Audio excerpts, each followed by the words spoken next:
قل سيروا في الأرض ثم انظروا كيف كان عاقبة المكذبين قل لمن ما في السماوات والأرض قل لله كتب على نفسه الرحمة ليجمعنكم إلى يوم القيامة لا ريب فيه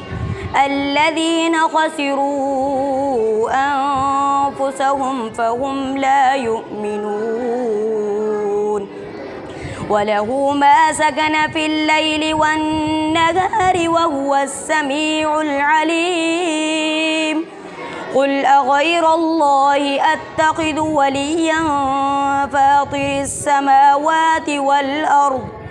فاطر السماوات والأرض وهو يطعم ولا يطعم قل إني أمرت أن أكون أول من أسلم ولا تكونن من المشركين